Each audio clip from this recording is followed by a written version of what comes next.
ప్రధాని మోదీ నెలాఖరులో వైజాగ్ లో land అవ్వబోతున్నారు. Prime minister హోదాలో ఆయన విశాఖ రావడం ఇది మూడవసారి. కానీ ఈ ట్రిప్ మాత్రం చాలా స్పెషల్ అంటోంది కూటమి ప్రభుత్వం. మోదీ వైజాగ్ స్పీచ్ లో ఏమేమి ఉండబోతున్నాయి? విశాఖ స్టీల్ ప్లాంట్ ప్రైవేటీకరణపై ఇప్పటి వరకున్న కన్ఫ్యూజన్ కు మోదీ తెరదించబోతున్నారా అనేది ఏపీలో తాజా సస్పెన్స్. ఇందులో నిజానిజాల సంగతి అలా ఉంచితే ఆ మేరకు ప్రధానిపై ఒత్తిడి పెరుగుతున్న మాటైతే నిజం. ఈసారి తగ్గే ప్రసక్తే లేదు అంటోంది విశాఖ ఉక్కు పరిరక్షణ పోరాట committee.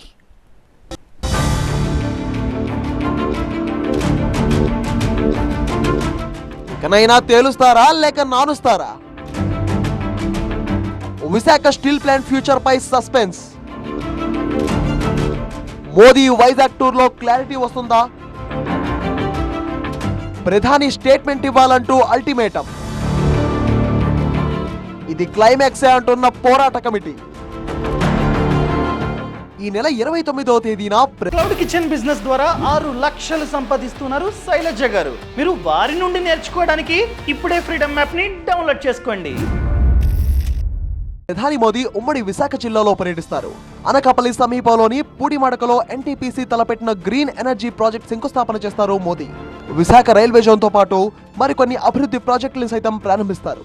Visakhapatnam Andhra university engineering college ground లో జరిగే బహిరంగ సభలో మోదీ ప్రసంగించే అవకాశం కూడా ఉంది. అయితే మిగతా అంశాల సంగతి అటుంచితే విశాఖ ఉక్కు కర్మాగారం భవిష్యత్తుపై మోదీ గ్యారంటీ ఇవ్వాల్సిన పరిస్థితి ఏర్పడుతోంది. ఈ పరిశ్రమను కాపాడవలసిందిగా కేంద్ర ప్రభుత్వాన్ని, ప్రధానమంత్రి గారిని కోరనున్నాం. మేము ఎన్నికల ముందు రాష్ట్ర ప్రభుత్వం హామీ ఇచ్చింది, దీన్ని పూర్తి స్థాయిలో నడిపిస్తామని, శైలిలో విలీనం చేస్తామని చెప్పారు. విలీన దిశగా ప్రక్రియ కొనసాగించాలని చెప్పి రేపు ఎల్లుండిలో రివ్యూ మీటింగ్ జరుగుతుంది కేంద్రంలో. కేంద్ర ప్రభుత్వం మంత్రి గారు గతంలో హామీ ఇచ్చారు. విశాఖపట్నం స్టీల్ ప్లాంట్ విజిట్ సందర్భంగా ప్రధానమంత్రిని ఒప్పించి విశాఖపట్నం స్టీల్ ప్లాంట్ ప్రభుత్వ రంగంలో కొనసాగిస్తామని హామీ ఇచ్చారు. ఈ రివ్యూ మీటింగ్లోనే ఒక ప్రణాళికాబద్ధంగా విశాఖపట్నం స్టీల్ ప్లాంట్ని ప్రభుత్వ రంగ సంస్థగా కొనసాగిస్తాం, శైలిలో విలీనం చేస్తామని చెప్పి ప్రకటించాలని చెప్పి కోరుతున్నాం. విశాఖ స్టీల్ ప్లాంట్ పరిరక్షణ పోరాట కమిటీ ప్రత్యేకంగా సమావేశమై ప్రధాని మోదీకి ఈ మేరకు అల్టిమేటం జారీ చేసింది. విశాఖ ఉక్కు తెలుగు వారి హక్కు అంటూ 4 ఏళ్ల నుంచి పోరాటం చేస్తుంది పరిరక్షణ కమిటీ. దేశంలోని స్టీల్ ప్లాంట్లన్నీ ఉత్పత్తి పెంచుకొని లాభాల్లో నడుస్తుంటే ఒక్క విశాఖ ఉక్కు మాత్రం నష్టాలను మూట కట్టుకోవడానికి కారణమేంటని నిలదీస్తున్నారు కార్మిక సంఘాల నేతలు. స్టీల్ ప్లాంట్ ను సేల్లో విలీనం చేయాలని, పూర్తి స్థాయి ఉత్పత్తితో నడపాలని, నిర్వాసితులందరికీ శాశ్వత ఉపాధి కల్పించాలని డిమాండ్ చేస్తూ తాజా ఉద్యమ కార్యాచరణ ప్రకటించింది విశాఖ స్టీల్ ప్లాంట్ పరిరక్షణ పోరాట కమిటీ. విశాఖపట్నం స్టీల్ ప్లాంట్ ప్రైవేటీకరణ ఆపేశాము అని ప్రకటన చేస్తూ దీన్ని మరో ప్రభుత్వ రంగ పరిశ్రమ సేల్లు విలీనం చేస్తున్నట్టుగా అనౌన్స్మెంట్ చేయాలని చెప్పేసి పోరాట కమిటీగా డిమాండ్ చేస్తూ ఉన్నాం. ఇది చేయడం ద్వారా భారతదేశ అవసరాలకు సంబంధించిన మొత్తం స్టీల్ని ఈ సంస్థ ఉత్పత్తి చేయగలదు. ఈ మెర్జ్ చేయడం మూలంగా విశాఖపట్నం స్టీల్ ప్లాంట్లో కొన్ని వేల మందికి మరలా ఉద్యోగులు వచ్చే అవకాశం ఉంది యువతకి.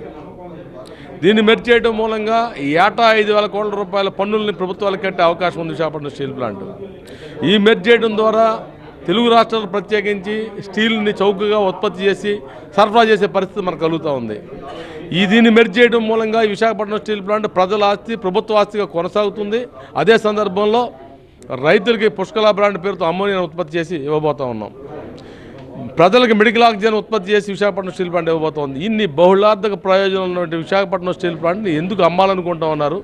దాన్ని అమ్మడం లేదని ప్రకటన చేసి విశాఖపట్నం స్టీల్ ప్లాంట్ ప్రభుత్వం కొనసాగాలని చెప్పి డిమాండ్ చేస్తాం. బ్లాస్ట్ ఫర్నేస్లన్నీ నిర్లక్ష్యం చేసి ప్లాంట్లను కష్టాల ఊబిలోకి దించుతున్నారని, భయపెట్టి ఉద్యోగులతో రాజీనామాలు చేయిస్తున్నారని, వేధింపులకు గురి చేస్తున్నారని, అటువంటి అణచివేత విధానాలు మానుకోవాలని హెచ్చరిస్తోంది పరిరక్షణ కమిటీ.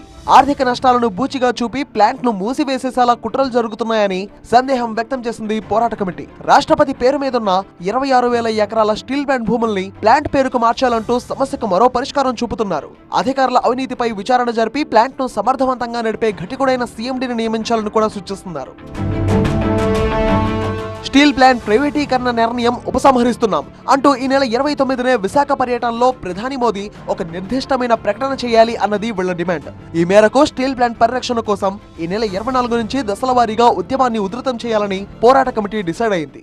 దాని ముందుగానే మేము 24వ తారీఖుని మరి కొత్త గాజువాక నుంచి కోర్మన్పాలెం నుంచి పాత గాజు వరకు పెద్ద ఎత్తున భారీ ప్రదర్శన జరిపి అక్కడ పెద్ద బహిరంగం జరుగుతుంది.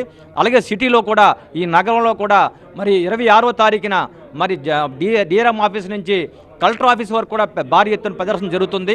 ఖచ్చితంగా మీరు మరి ప్రధానమంత్రి గారిని ఒప్పించాలి. కేంద్ర ఉక్కు శాఖ మంత్రి కుమారస్వామి ప్లాంట్ సందర్శనకు వచ్చి ఎట్టి పరిస్థితుల్లోనూ ప్రైవేటీకరించబోమని ఓపెన్ స్టేట్మెంట్ ఇచ్చారు. తర్వాత సేల్లో విలీనం చేస్తున్నాం అంటూ మంతనాలు జరిపారు. ఢిల్లీలో పై మాటలే తప్ప క్షేత్రస్థాయిలో ఇప్పటి వరకు ఎటువంటి కదలిక లేదని వాపోతున్నారు కార్మికులు. ఈ ఏడాది సెప్టెంబర్ లో కూడా రాష్ట్ర వ్యాప్త ఆందోళనకు పిలుపునిచ్చారు కార్మికులు. ఈసారి నేరుగా ప్రధాని దగ్గరే తేల్చుకుంటామంటూ స్టాండ్ పెంచింది పరిరక్షణ పోరాట కమిటీ. స్టీల్ ప్లాంట్ ను సమస్యల నుంచి గట్టెక్కించేలా కేంద్రంపై ఒత్తిడి తీసుకురావాలంటూ రాష్ట్రంలో కూటమి ప్రభుత్వాన్ని అలర్ట్ చేస్తుంది పోరాట కమిటీ. మోదీ విశాఖ స్పీచ్ కాపీతో మాత్రమే ఈ మొత్తం సస్పెన్స్ కి ఫుల్ స్టాప్ పడే ఛాన్స్ ఉంది.